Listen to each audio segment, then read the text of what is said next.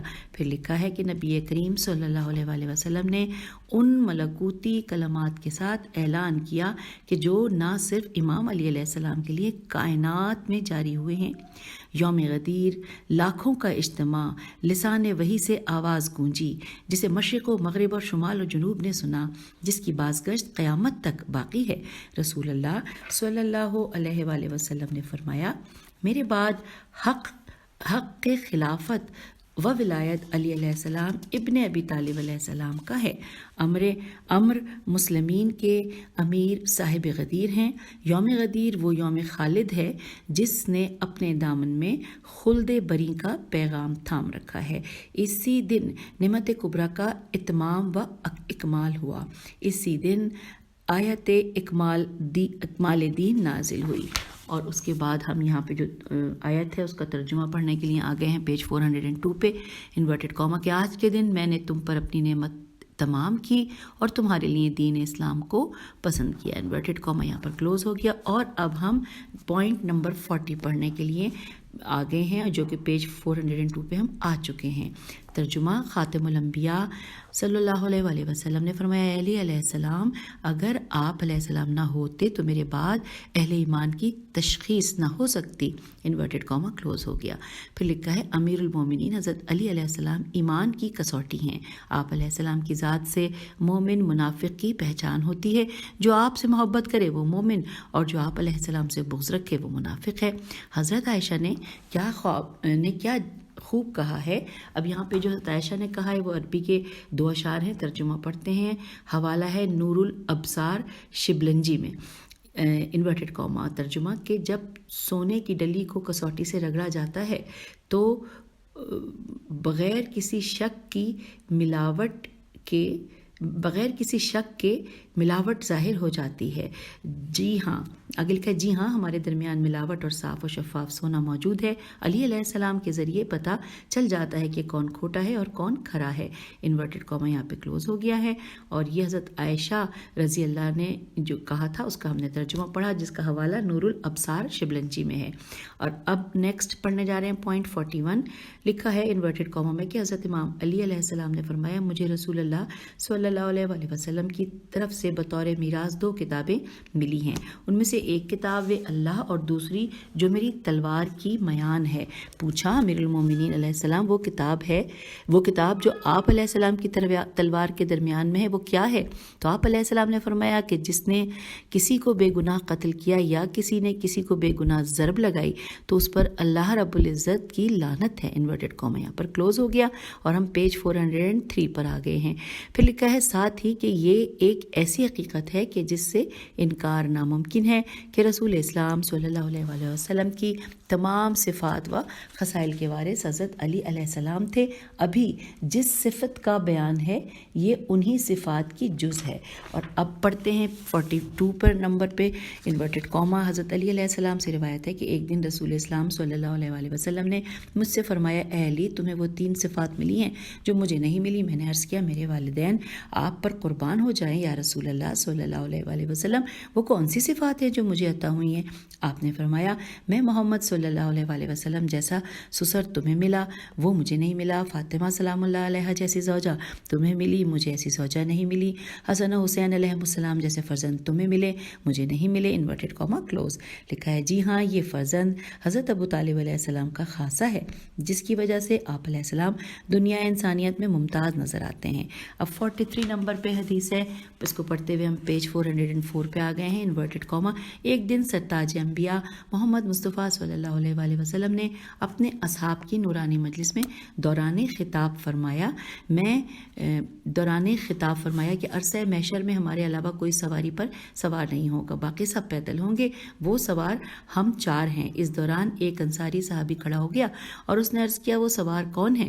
تو آپ نے فرمایا کہ میں براق پر سوار ہوں گا، میرے بھائی حضرت صالح علیہ السلام وہ اپنی اس ناقہ پر سوار ہوں گے جس کی کونچیں ان کی قوم نے کاٹ ڈالی تھی، اور میرے چچا حضرت حمزہ میری ناقہ ازبا عین زواد بے الف حمزہ پر اور میرے بھائی جنت کی ناقے پر سوار ہوں گے، ان کے ہاتھ میں لواء الحمد ہوگا اور ان کی زبان پر لا الہ الا اللہ محمد رسول اللہ کا ورد ہوگا۔